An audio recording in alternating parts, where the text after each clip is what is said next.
Hello everybody, and welcome to a new episode of Gaming in the Wild, a video games podcast about games from the artistic, creative side of the tracks, from indie to AAA. My name's John, I'm your host, and this week in Reykjavik, it's been a quiet week for me. The nights are setting in. I'm recording this at 5:30 on an evening, and it's already dark. I've already got my curtains drawn, so it's really getting dark here right now. I always think of Iceland as being one of the darkest, coldest places, but from seeing Twitter this week, there's a lot of people out in different parts of the States that have already got snow.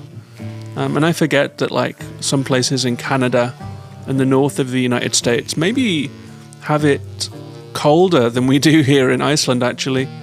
So even if we're not the coldest place and we don't have snow already, we are definitely one of the darkest.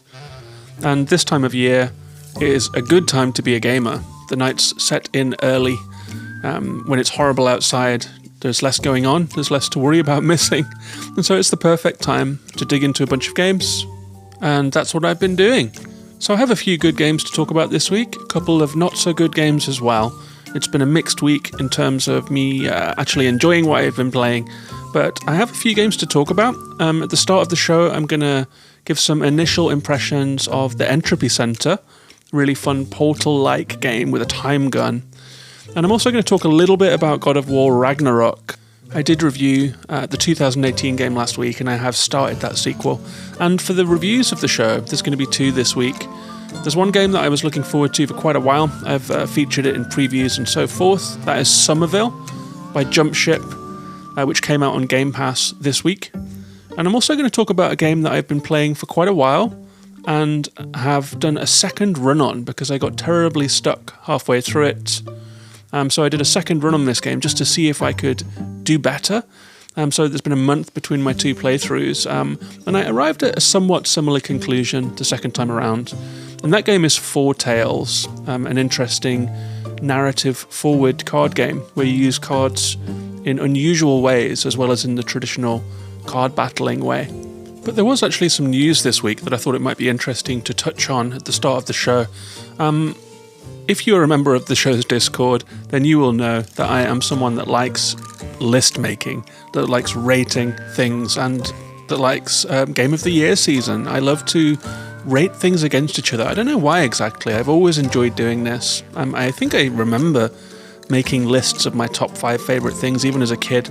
And on the show's Discord server, we have a top 5s channel where we talk about our top 5 whatever. We talk about our top 5 pixel art games. We talk about our top 5 melee combat games, our top 5 Nintendo games of all time. And there's always something new, and it's just fun thinking through it, just leafing through all of your favourite things and pulling it into some kind of order.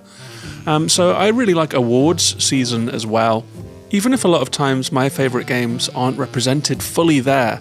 But the big one is the Game Awards, the annual show that happens at the end of the year.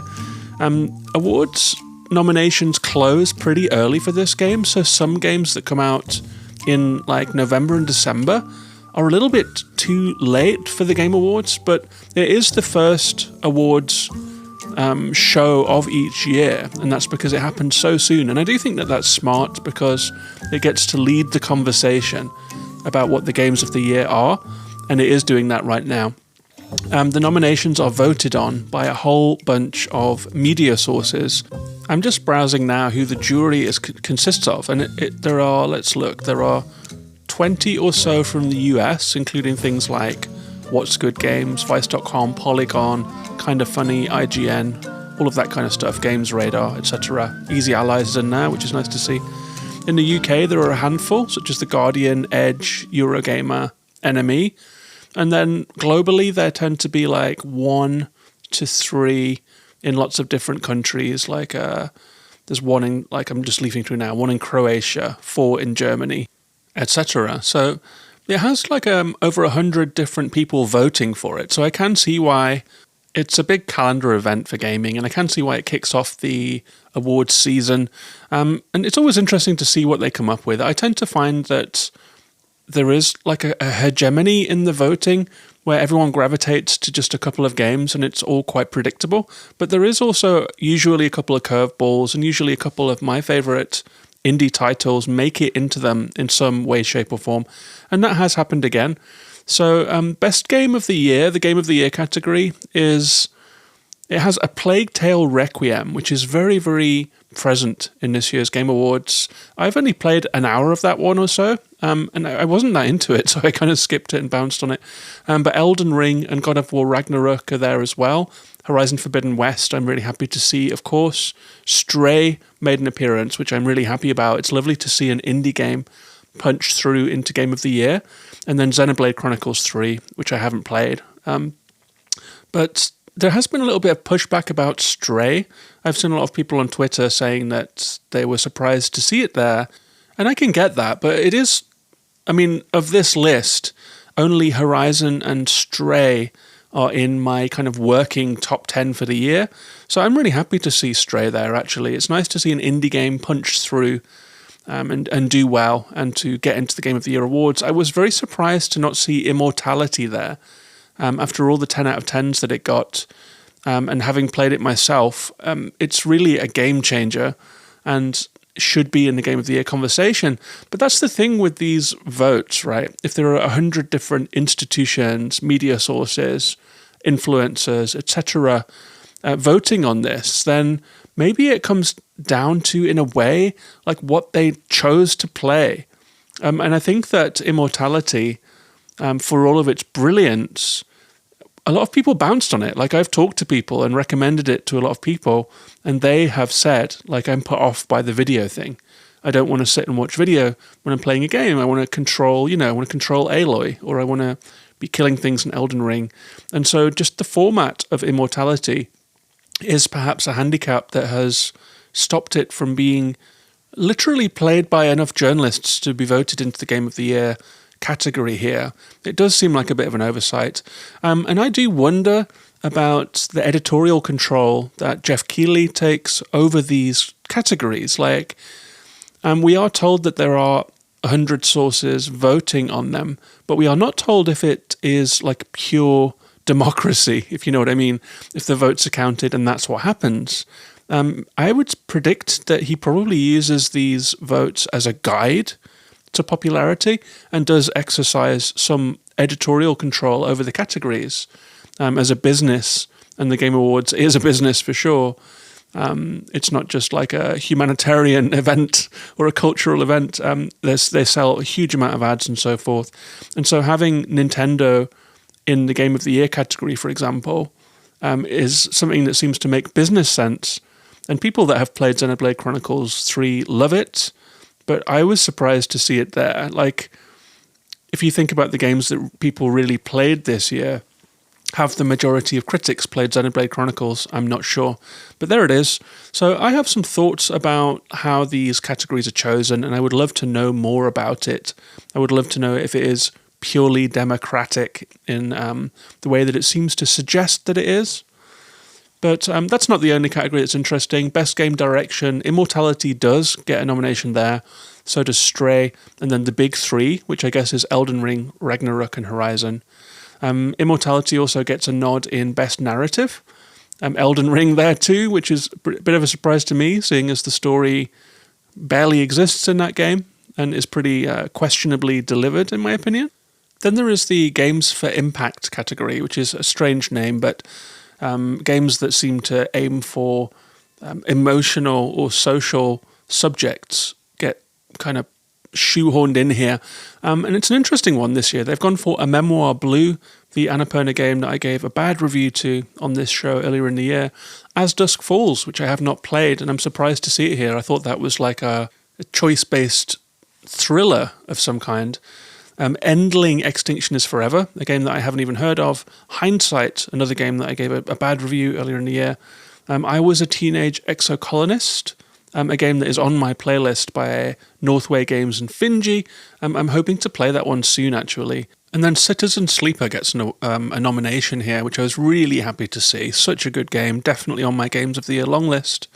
I was expecting to see Citizen Sleeper, or hoping to see Citizen Sleeper in Best Indie Game. It's not there, but it's a pretty solid selection. Cult of the Lamb, Neon White, Sifu, Stray, and Tunic. I think, I've reviewed 2 of those positively.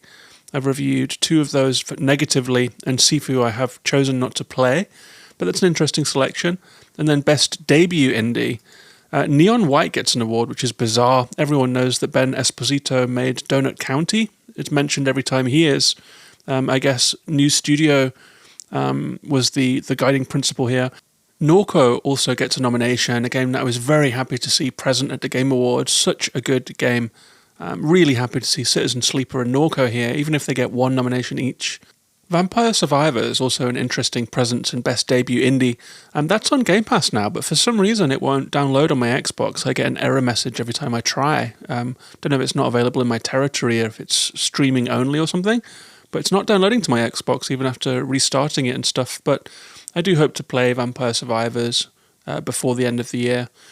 As for the rest of the nominations, it's not that interesting. I mean, those are the main ones for me, and then you get like those games spread across different categories like action and adventure and so forth.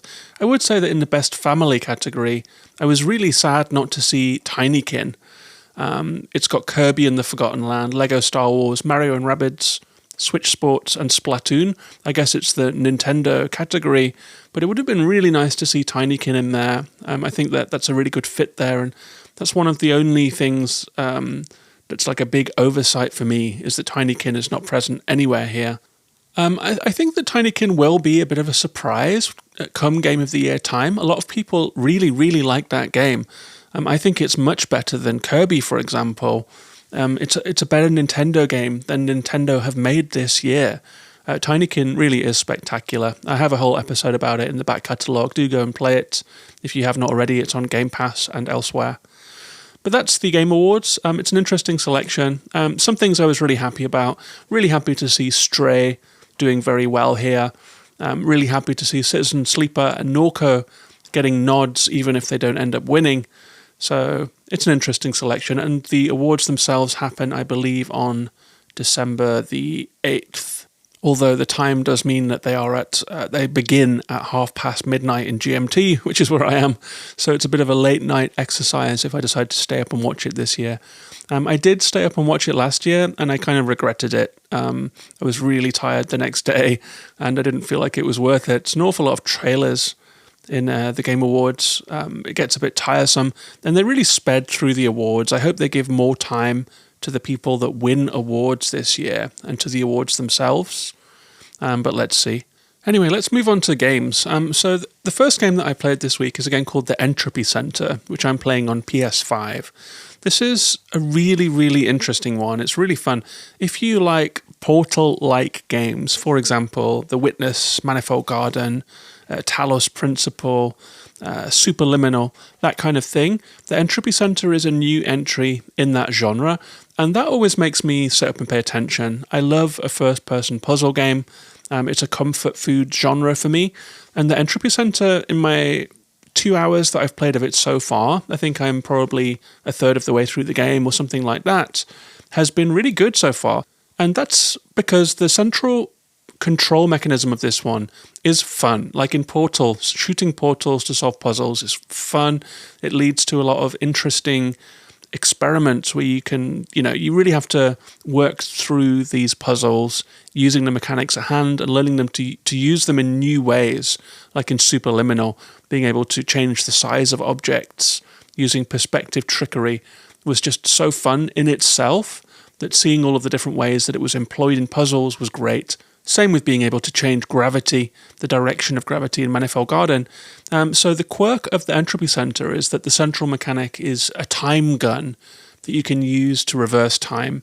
That means that if you pick something up, put it on a switch, pick it up again, take it across the room, put it on another switch, you can find an advantageous position and then use your time gun to reverse the position of that thing that you were carrying, and use the switches in unusual ways. So you can carry things around and drop them. If you point your time gun at them from somewhere else and reverse time, you will see them retracing the steps that you took, even though you are standing somewhere else completely. And this leads to a lot of ingenious puzzle stuff. It gets more complex as you go. There are different things that you can pick up, such as a trampoline or like a launch ramp that you can launch yourself off that will also weigh down buttons. There are also environmental things like collapsed bridges that you can point the time gun at and reverse time to build them again. And the setting is great too. It's very much like the Portal setup. You wake up in a strange technology, sci-fi installation where everyone seems to be gone and it seems to have fallen into disrepair. And so part of what you're doing as you move through the puzzle rooms, because it's a test facility, is figuring out what the hell's going on. And there is a broader plot to it as well. So I've really been enjoying the Entropy Centre. I'm about a third of the way through, maybe half. And I think I will be coming back to that one in the future for sure. It looks great. I really like the fact that it has this film grain. It does feel a little Valve-y in that Portal way, like with the physics, the block physics and stuff. But it does look really nice in my opinion. Like the architecture is really cool. Lots of Barbican-style concrete and brutalist architecture and interiors. So I'll be coming back to that one. I've also been playing this week God of War Ragnarök, which I was kind of excited about actually. Like the reason that I picked up God of War 2018 in the last couple of weeks and finally played through to the end was that I wanted to get up to speed for Ragnarök. And I've had a mixed first impression of it. It's a very direct continuation of God of War. Like it looks almost the same, feels almost the same, and plays almost the same. So if you played and liked God of War 2018, I think odds are you will play and like Ragnarök. But if you're expecting a big generational leap from PS4 to PS5, it's not here really. But as I said in last week's review, God of War 2018 doesn't feel like it's aged at all. So I don't really know where there is for it to go graphically. Like God of War 2018 is as good as it gets in a lot of ways. And so God of War Ragnarök, like it has small improvements here and there, but it looks, plays, and feels pretty much the same. The thing that slightly bugged me about the opening was that the opening of God of War 2018 was a battle with a stranger, a tattooed Viking stranger who comes to your door. And the first big boss battle in that game feels absolutely huge, like you're throwing each other through hillsides and cracking open the ground. And the whole battle seems to just exist on a scale that belongs only really to God of War. Like the Bayonetta games try something similar, but God of War just do it to such a high epic degree of drama and spectacle. And God of War Ragnarök, the first couple battles pale in comparison, in my opinion, to God of War 2018.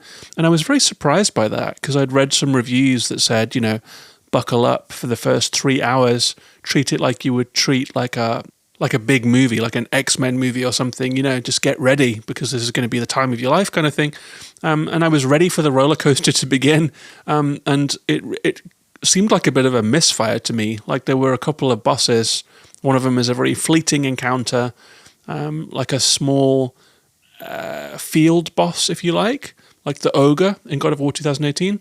Here it was a centaur-type creature, not a spoiler in the trailer, etc. And then you have another boss fight, which just wasn't as good as Baldur, to be frank. It was like a shadow of that fight, but it was kind of pegged as being huge, if you know what I mean. And then it spits you straight into some pretty familiar gameplay, where you're just rowing around, getting out of the boat here and there, doing 3 rune chests. The thing that I liked least about God of War 2018 is back. They did not change it at all. So I've had a mixed first impression of it. It's very slick, it's big, it's enjoyable, but it's a very minor... It's almost more like a continuation than a sequel. I would say think of it as God of War 2018 Part 2 and not as like a real, true sequel that amps everything up, that rethinks and improves. This game does not rethink and improve that much. But I would say that that's all pretty negative, what I've said, but I am enjoying it, and I do think that it's a quality game. It does have some twists. I think 6 hours in, you get a big gameplay twist, the first big gameplay twist, and that's very welcome to me. But overall, my opening impression of God of War Ragnarök is that it somewhat lacks the emotional heft of the first game, in which it begins with a bereavement and it's a quest to scatter some ashes.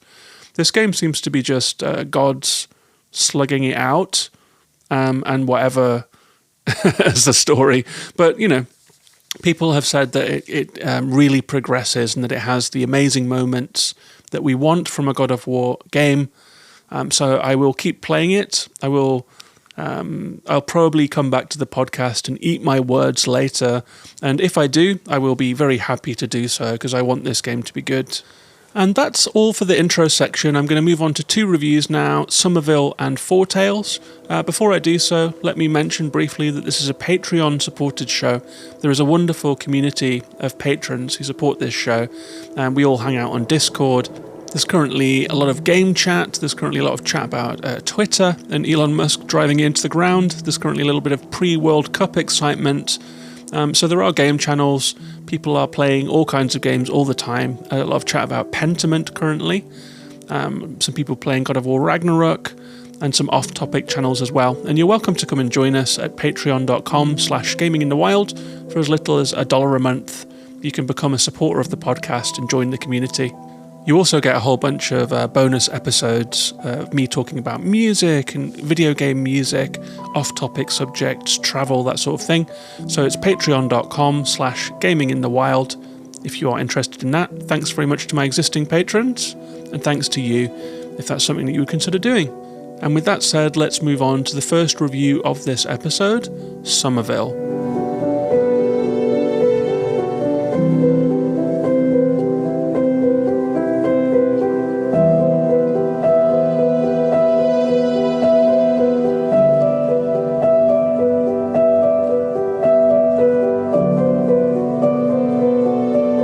So Somerville is a game that came out this week. I'm recording in November of 2022. If you're listening in the future, that's when Somerville came out. It is by Jumpship. It's the first game by this studio. And I think it's worth doing a little bit of backstory on this one, because it is very famously made by one half of the Playdead studio. Playdead made Inside and Limbo and is a very highly rated studio. Dino Patti was the CEO of Playdead, and he had an acrimonious split with that studio. The partnership was cleaved in two. They had a business falling out, basically. And he left Playdead with 7.2 million euros, reportedly, after a falling out with Arnt Jensen. Art Jensen was the creative director of the studio and the director of Inside and Limbo. And whilst the creative split between the two isn't exactly known, like we don't know, in a two-person studio, or at least a studio fronted by two people, in which one is the CEO and one is the creative director, I guess that does split. It suggests a split in areas of responsibility. So Dino Patti was the CEO. This studio, Jumpship, is, I guess, what he did with the money. He is half of Playdead. And that has been the reason that the world seems interested in Somerville, is that Playdead connection, and this game is considered to have come off the lineage of Inside. It was announced in the release week of Somerville that Jumpship has been acquired by the publisher Thunderful, which is interesting. Although I guess given the reception of this game, they might want to be checking their receipts there. It has a 68 on Metacritic on Xbox, 1.5 from users, which is amongst the worst user ratings that I have seen for a game on Metacritic. It takes about 3.5 hours to complete, according to How Long to Beat. I've played it for about 1.5 hours across 4 sessions, all of which ended with me turning off the game in disgust, it's fair to say, and I'll be getting into why throughout this review. So I'll start by describing what this game is. It does have an Inside vibe in that it's dark and moody. But Inside was a left-to-right platform puzzler, I guess, heavy on atmosphere, heavy on art style. In this game, you run from right to left, and rather than it being this illustrated feeling 2.5D environment, this time we have low-poly graphics, which feels different. And rather than that gothic, stylized feel of Limbo, or the like crisp, desaturated, gloomy style of Inside. This is a little bit different. It's a little bit more basic feeling in some ways. I was reminded of old games like Prince of Persia and the Amiga game Another World. And I think that's something to do with the unresponsiveness of the main character and something to do with the size of them on the screen or the art style generally. But it's a nighttime game in which you'll be running through a dark world, basically, from right to left. 2.5D, which does mean that it's a 3D rendered world, but your movement is limited mostly right to left, but occasionally at designated spots, although it isn't exactly clear when. You can walk into the screen. There is a tracking camera in this game, which I think is one of the best things about it. It does have a cinematic feel in that Inside way. So as you run, it's not like a pure scrolling camera on a horizontal axis. It will move and accelerate and decelerate in a way that feels more like a shot in a cinema film than a game camera. So it's got that advanced, interesting camera that Inside had that tracks you, the shifts in perspective and that sort of thing. It's often quite zoomed out, so your character is often quite small on the screen, which is interesting in that it lets you see the background. It lets you see landscapes. And in those landscapes, you can see interesting things happen. You're running through world events, basically, in the form of an alien invasion. It's got a War of the Worlds vibe going on here. In terms of controls, there is a multi-purpose action button, and you use that for every interactable in the game. For example, picking something up, grabbing something to drag it, that kind of thing. You also use it to climb or to mantle onto surfaces. I would say that this button feels supremely unreliable. I don't know if it's because of the slow animations that your character goes through when they carry this thing out, but I felt that you had to be standing on the right pixel in order for an interaction to actually initiate. I did spend quite a lot of time jabbing the button frustratedly, trying to, for example, mantle onto a surface that is clearly physically possible for the character, but that ledge has not been made interactive by the game. There's a lot of invisible walls in this game. In terms of picking something up, I found that it was really unreliable as well. You can stand near an object and press it, and it won't work unless you are in precisely the right place, which leads to a very frustrating, underdeveloped control scheme. There is also a special ability button. Your character gets a special ability at the start of the game. You can make your arm glow, and that will have some effect on the environment sometimes. In terms of the setup and scenario, which is probably the strongest aspect of this game, it begins really interestingly. There is a family driving. You get these tracking shots across the road from above, from the side, and like these beautiful landscape shots of a car driving through rural scenery.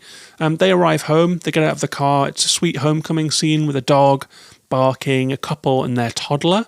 It's a story that lacks dialogue, but it does lean into cinematic tropes in a way that I think is actually quite good.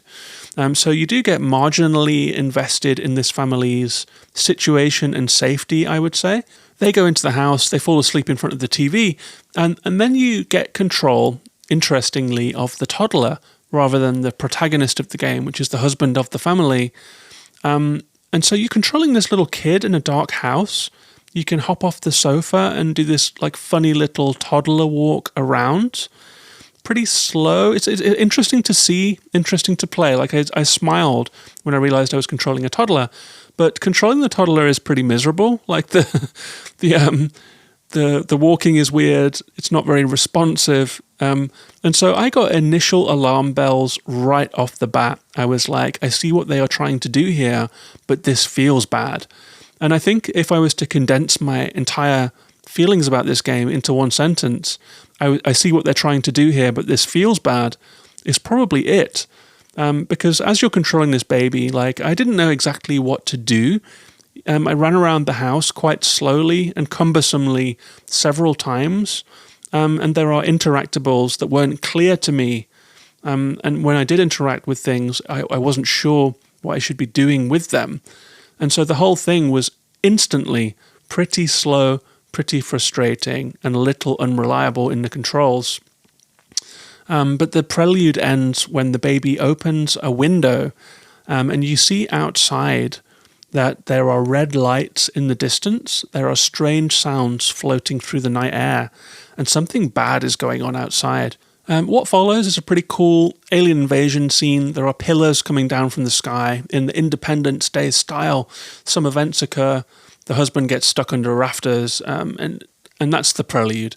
You wake up and the game begins. You are alone in the collapsed house, and you run out into the environment to, I guess, look for your missing family, to survive and to figure out what the hell's going on.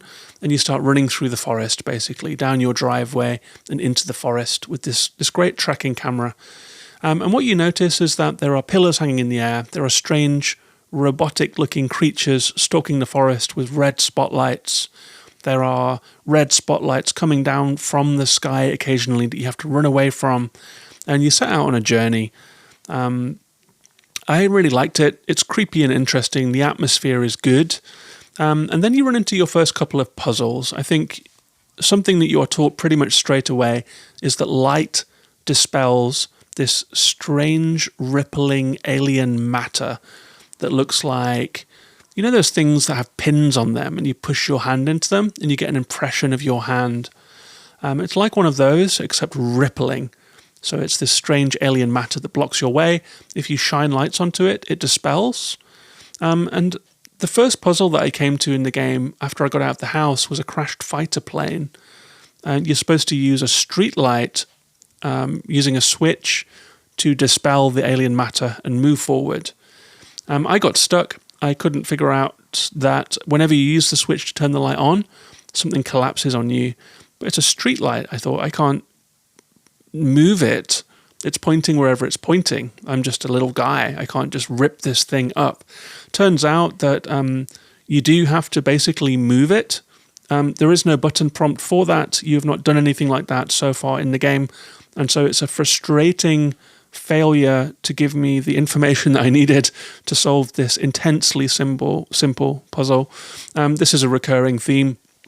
The second time I got stuck in like a little grove where there were some cute little rolling creatures rolling around that I could interact with by using my special glow ability, but not in any meaningful way, and it's a dead end. So I'm in this grove. There is a climbable-looking ledge to the left. There is a walkable-looking route into the screen. I spent ages running against them, jabbing that button, hoping that my character would duck under a branch or mantle onto a surface and let me progress in the game. I also spent a lot of time interacting with the little rolling creatures, which did respond to me. And I was thinking, what the hell am I missing here? I ended up looking up a solution, a video playthrough. Turns out there's nothing to do there. It's just a dead end. And the way forward was out from where I was. I had just missed it because I tried to run left and hit an obstacle and thought, oh, that's an invisible wall. Clearly I can't go left. It was just an obstacle. It was just a rock that I was running into. So invisible walls are everywhere in this game, and they negatively affect gameplay because you're not sure where you can go. The environment is very drab and desaturated. It doesn't read well. You can't see your way forward. And when it comes to puzzles, the interactable elements need to be able to be highlighted, or you should get button prompts. Neither thing is present. So I think the assumption is that the designers of the game feel that it reads well enough that players will figure this out in good time. I disagree with them on that. I think that the environment doesn't read well, and without button prompts, without proper tutorialization, without highlightable, interactable objects, this is a catastrophic design decision that made the game borderline unplayable to me. So I think this is a bad video game. I think that lots of decisions that were taken here are mistakes, like pure and simple. It's not that I don't like the game, like I want to like it. I think the art style is cool. I think the scenario is cool. But this is a very rare instance where I will review a game and I will say that the design decisions in this game are not good. This is a bad video game. Nothing is intuitive. I could not intuit what to do. every couple of screens I came to a screeching halt. Nothing like Inside, where you work your way intuitively through a series of interesting puzzles and environments. Inside obviously swept the board for Game of the Year awards and was a huge hit. This game is a huge miss. I found the puzzle logic to be inconsistent. I found the inputs to be unreliable. Like as simple a thing as picking something up doesn't always work in this game. You can try 5 times sometimes, and unless your character is standing in the right place, it won't work. The character is too small on the screen, which hinders you in that you don't know if you're standing in the right place to do things, because it's more interested in the cinematic, scenic presentation than in actually allowing the player to play the game. Things that don't look climbable are climbable. Things that do look climbable aren't climbable. So again, this reading problem of how the game reads visually it's not right. So I'm left wondering if the fact that Playdead split into two between Art Jensen, the director of Inside and Limbo, and Dino Patti, the CEO of the company, I'm left wondering if most of the game-making chops lay in the other half of this partnership, because there's a lot of things about Somerville that feel like they could have been mitigated or worked out, like some of the basics, interacting with objects, the way that you move, the way that you read the environment, the way that it all hangs together, are out of place and uncomfortable in this game. There's a lot of resistance, there's a lot of friction. I think that there's a lot of sandpaper rough friction in actually controlling and playing this game in a way that Inside and Limbo just really did not have. However, Playdead is making another game. Interestingly, they've been advertising for staff to make an open world 3D game, which is fascinating. So that's something to be excited about for fans of Inside. I would suggest that Somerville, whilst being billed as a spiritual successor to Inside, isn't as such. For me, this is a really flawed game, amongst the worst games I've played this year, sadly. So that's my review of Somerville. Other people have enjoyed it more than me, so I think I'm coming down in the low scale. It's interesting to me that critics have rated it in the 6 to 7 bracket, but user reviews on Metacritic have it between 1 and 3. So players aren't liking this game. It's interesting to be checking out the reviews for this one. When I have such a purely negative take on the game, I'm curious if it's just me or if it is like a game issue. And so I've been surveying the coverage of this one. And even the people that like it do recognise that it has a lot of problems. Anyway, that's enough about Somerville. Let's move on to the next game of this episode, the final review of this episode. It's a card game called Foretales.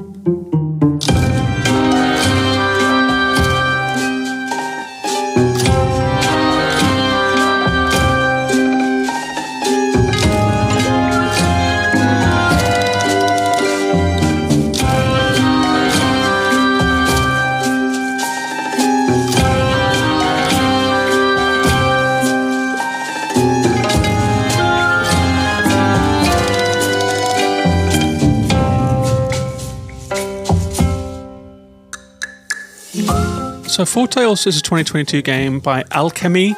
It's published by Dear Villagers. The music is by Christophe Heral and Raphael Joff. It has a 75 on Metacritic from only a handful of reviews. How Long to Beat has it at 9 to 11 hours. I've played 6 hours of it so far. I've played those 6 hours twice. I kind of hit a wall in my first playthrough where I felt some of my decisions had gone the wrong way, and so I decided to try it again, but hit the same wall on my second playthrough. And the studio described this one by saying, "Decide the fate of the world in this ingenious, story-driven card game. Foretales offers a unique take on the adventure game, with a multitude of playstyles and story paths through which you can save the world or bring about its end."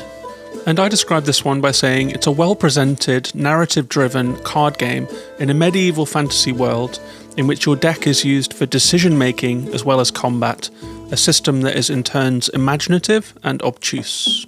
And in this game you play as Volpan, an anthropomorphic bird, a shoebill, who lives in a kingdom that's undergoing various upheavals. There is a plague going around the kingdom, there is a cult that is on the rise, law is breaking down, there are bandits everywhere, There are labour disputes and so forth. There's a lot going on in this world.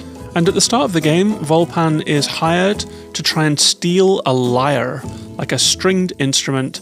And when he does steal this lyre, it's the first mission of the game, he starts to have visions. He starts to have visions about a terrible future for this kingdom, for this realm. He sees a city on fire. He sees friends going through all kinds of troubles. He sees executions and imprisonments. And with all of these visions in his mind, Volpan doesn't know what to do, and you get to make decisions about what path he chooses to take.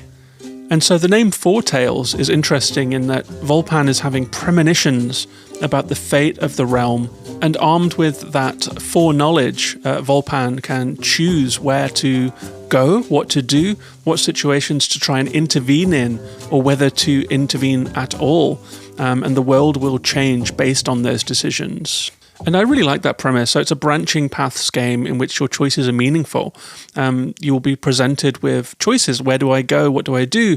If there is a city that Volpan has seen burning down in a vision, do you go to the city to try and prevent that? But at the same time, Volpan's father is a miner, and one of his visions is that the miners are going to be crushed in a strike by authoritarian forces, and you can only choose one of them. You can't do all of the things in this game. Choosing one will often rule out another, and no outcomes are guaranteed either way based on what you do in your missions. Whether you succeed or fail, future options will become available to you or become unavailable to you and be ruled out. So it's an interesting game based on Volpan the thief having premonitions of the future and trying to decide what to do. And interestingly, you're always looking at a tabletop in this game.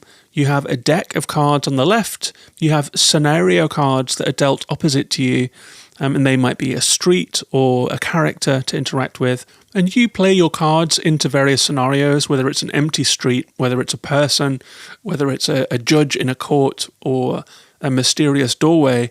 And your cards, they have ostensible uses. For example, Volpan can throw a smoke grenade or a pepper bomb, and in combat that will stun your opposition. But then if you use it in, for example, a public place, it might cause disorder to happen, which could have story effects. And so what you have is a set of cards that have one use that you are aware of, for example, to pickpocket, to listen, to overhear, to throw a pepper bomb. And you play those both in combat and you play them in story mode too. And so there's a process that goes on of you trying to figure out what will happen if I play this card in different scenarios. And they have unforeseen effects, basically. And this leads to both some interesting moments where you will decide to play a card and get an unexpected story effect, and frustrating moments in which you have a limited set of cards and you are not sure exactly what to do to achieve the story aim that you want. So it's a bit of a double-edged sword, this mechanic. The game describes itself as ingenious, and I wouldn't argue it is ingenious to have cards that have multiple uses in different scenarios. But it did lead me sometimes to be really stuck, and when I found solutions or even looked them up, to roll my eyes a little and be like, well, I didn't think that card would have that effect. So there's a little bit of a cause and effect gap in this game. But you have several characters. You start with Volpan and his friend. You can pick up other characters along the way. Each of them has different types of abilities and different decks of their own. And on the table that you're looking at, location and character cards are dealt from the scenario deck. And you can drag your cards onto them to generate the effects that you want. If you drag pickpocket onto a merchant, you might steal their gold. If you drag that gold onto a tavern card, you might buy food, which can be used to increase your health. If you drag a scouting card onto a forest, you might discover a bandit camp or a watch outpost and that kind of thing. And it's this chained thing where the scenario cards will change when you play a card onto it and you'll be taken somewhere else. So the story is unfolding through card gameplay. The tabletop that you're looking down onto is wooden. The light changes based on where you are. For example, if you're in a forest, you might hear birdsong and see sunlight falling onto the table. If you're under the ground in a sewer, the light turns blue and rippling like it's bouncing from water, and you get the atmosphere that you are somewhere else. You can also get object cards. For example, if you find a bunch of thieves in a hidden den, you can drag your gold card onto them and buy a throwing knife or a dagger. You can then use that in combat. And when you're in combat, you're presented with enemies opposite you on the table instead of those scenario and place cards. You can use some offensive card abilities that your characters have. For example, one of them has a bow and arrow, crack shot. You drag that onto the enemy, and you'll fire an arrow and take down their health. You can use one of those cards that you found, like a firebomb or a throwing knife, and that will reduce their health too. After you've exhausted your cards in the turn, an auto battle mechanic kicks in. You'll do damage, you'll take damage, and then it's back to your turn, and you can actually mindfully play cards again. When you run out of turns, then you go into the auto battle. Your health will go down, their health will go down, and so forth. If you kill an enemy, you'll get a Grim card. This is like your reputation, your negative reputation. You can also drag coins onto enemies, though. So you can play this game in a pacifist way. So if you drag gold onto a watch guard, then you can bribe them and they will just leave the battlefield. Or if you drag Grim onto your enemies, they have morale. If their morale reaches 0, they will flee the battlefield and you will get fame. You can spend fame in combat to just intimidate people into running away. You can spend fame on people in the story mode and they will react to your presence, having heard rumors about you, positive or negative. So everything is very interlocked between story and combat. The combat is not traditional, so it's not Slay the Spire. It's not like an in-depth combat system. It's more that you're negotiating and navigating your way through this world using your fame, your notoriety, your money, and the objects that you have found, and your skills as well. So it's a very multifaceted system, and it is interesting to play for sure. I think the visual style is quite nice. The cards are nicely illustrated. I enjoy that when you use a throwing knife, for example, a 3D knife will appear and spin across the table and land on an enemy card and reduce their health. When you fire the bow, the same thing happens. So there are nice little animations woven into it. I like the light changes. I think that's really cool. I love that whilst you're always looking at a table, the atmosphere can change significantly based on these cool visual filters that happen. The sound palette is nice. It gives you a nice feel for where you are. The fact that the shot never changes. Like, the story manages to summon a lot of atmosphere about whether you are in a forest, whether you're in a town, through the light, through the sound, through the people that you encounter, through the scenario cards that are dealt to you. It does a great job at suggesting that you're weaving your way through an interesting world. It does a lot with a little, and I really like that about it. It has nice instrumental music throughout. It can repeat a little too often. I think sometimes you spend 10 minutes in a town and you're just listening to a 2-minute piece of music loop. That kind of thing does get to me after a while. Some sections can even take 20 or 30 minutes to play and the music doesn't change. That's a bit of an issue. It has voice acting. There will be an occasional line spoken now and then. Those too can get repetitive. For example, if you play Grim to shoo off an enemy and intimidate them, your friend will often say, "Bad bird." I got so tired of hearing "bad bird." And if you spend your fame, your character will often say, "That's right, it's the Volpan." And I got really tired of hearing that too. It was used so often. So there's a lot to like about this game. I like the ingenuity of the card mechanic. I like the potential of it. I don't feel that potential is fully realized. I feel that sometimes the cause and effect is a little bit off in this game, and that leads to a pretty big problem. It leads to you replaying scenarios, and if you replay them, you have to go through all the same dialogue. You have to go through basically the same gauntlet of enemies and scenarios and situations and play the same cards again and just try and do it better. And replaying isn't fun in this game. So when I run into problems where I was just plain stuck and I had to look it up, I was often a little bit miffed about the solutions. Like, I didn't feel that I could have gotten to it. You have a begging card, for example, and you can use that to ask for help. So if you play it in a market square, you can receive gold from passers-by. If you play it with the watch, then they will respond to you and they will go and chase off some of the enemies in your enemy deck. But at other times, that begging card, which you've grown accustomed to the use of, has to be used with a specific character in a specific moment. And I couldn't quite join the dots. Like, I didn't quite see that if I played the begging card whilst in a court of law, that the judge might respond positively or sympathetically to me, because I was used to using that card to get gold. And if that card doesn't happen to be in your hand at the right time, because your skill cards are dealt to you in a random order, then you're just stuck. You don't realize you have to beg a judge. You try listening to try and pick up something from the jury.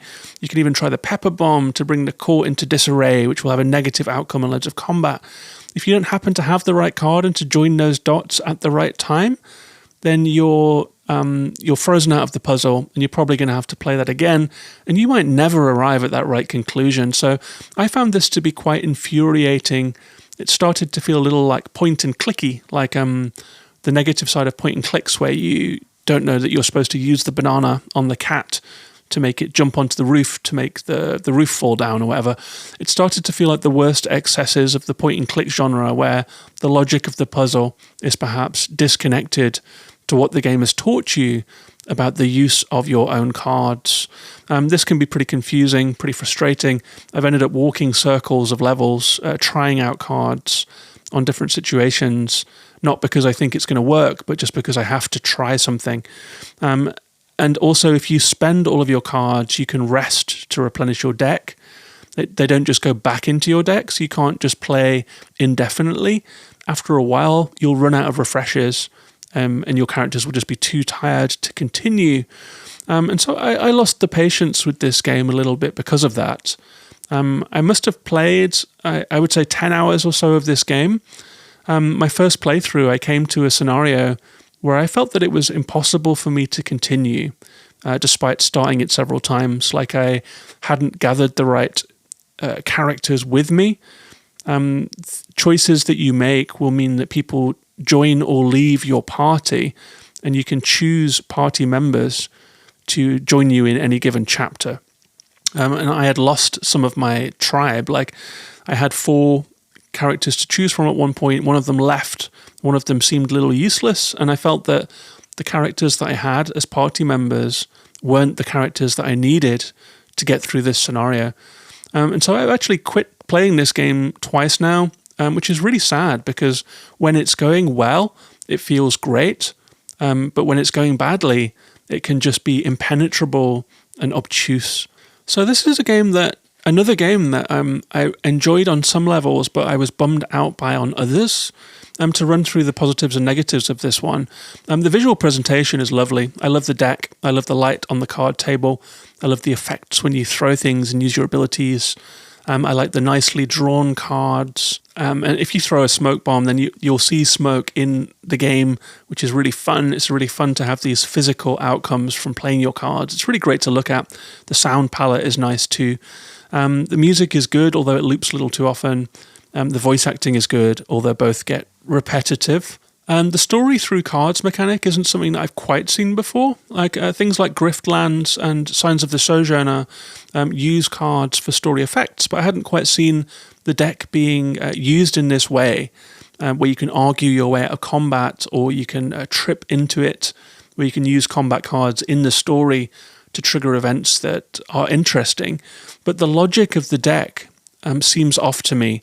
So the ingenuity of the card mechanic is kind of undercut by the obscurity of some of the solutions. So I would say it's a half successful experiment, and the successful half is a really fun mechanic. I would also say that the location is nice, the scenario is nice, the story situations, the dialogue and the writing are good, and it's cleverly done, and when it's working as expected, it's a really fun time.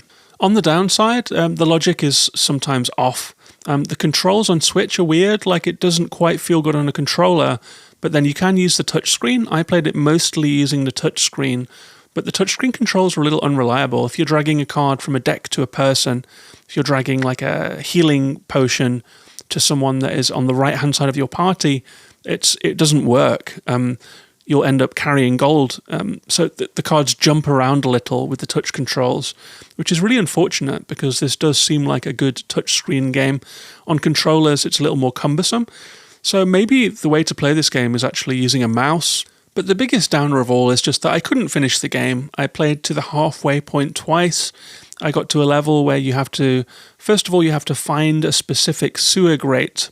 And there are some interesting ways that you can do that. You have to find the thieves and ask them the way to head into the sewers and meet this character that you need to meet down there.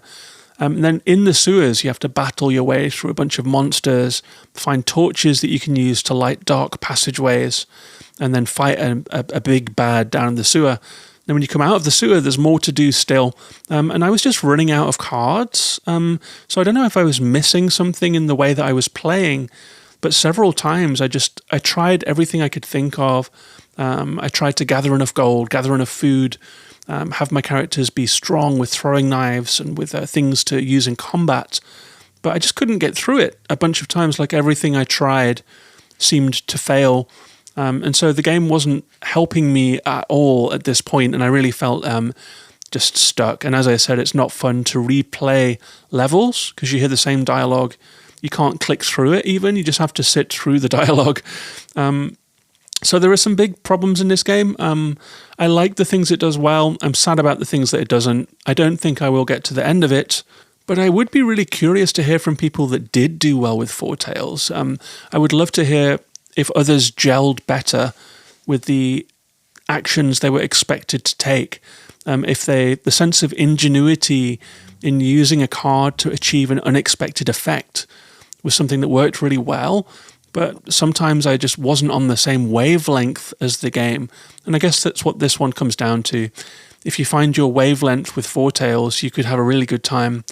Sadly, I didn't. It was a bit of a bumpy ride. I don't think I will get to the end of it. I have tried twice and put the hours in, but I just can't quite find the right wavelength for me to finish the game. That's Foretales.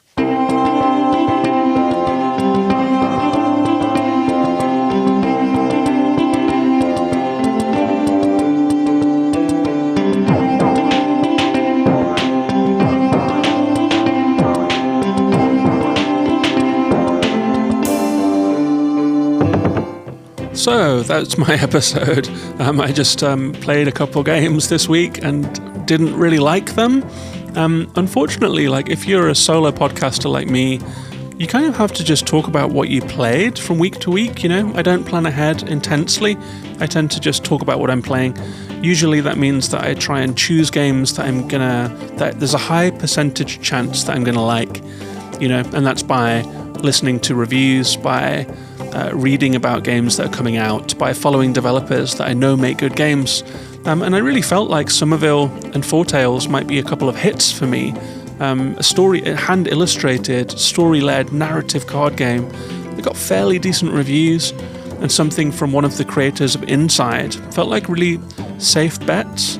It turned out that neither of those games were good, but as the weekend came around, that's what I played. And so, whilst I like to celebrate games, and I don't really like to critique and to be negative on the show, it's just what happened this week. So I do hope that you enjoyed the episode. And I'm just doing a lot of apologizing for being negative that I probably don't have to do. Thanks very much for listening. You can come and find me on Twitter at Gaming in the Wild. I would love to hear from you if you've played those games and had other experiences. If you'd like to join us on Discord, you can do so at patreon.com/gaminginthewild. And for $1 a month, you can join in with our conversations, recommend games for me to cover on the podcast, get the extra episodes, all that kind of thing. That's it from me for this week. I think next time I might welcome back with a review of the Entropy Centre, or maybe I will start Pentiment. Hopefully I will have some more positive reviews for you next week. In the meantime, please do take care of yourselves and each other, and bye-bye for now.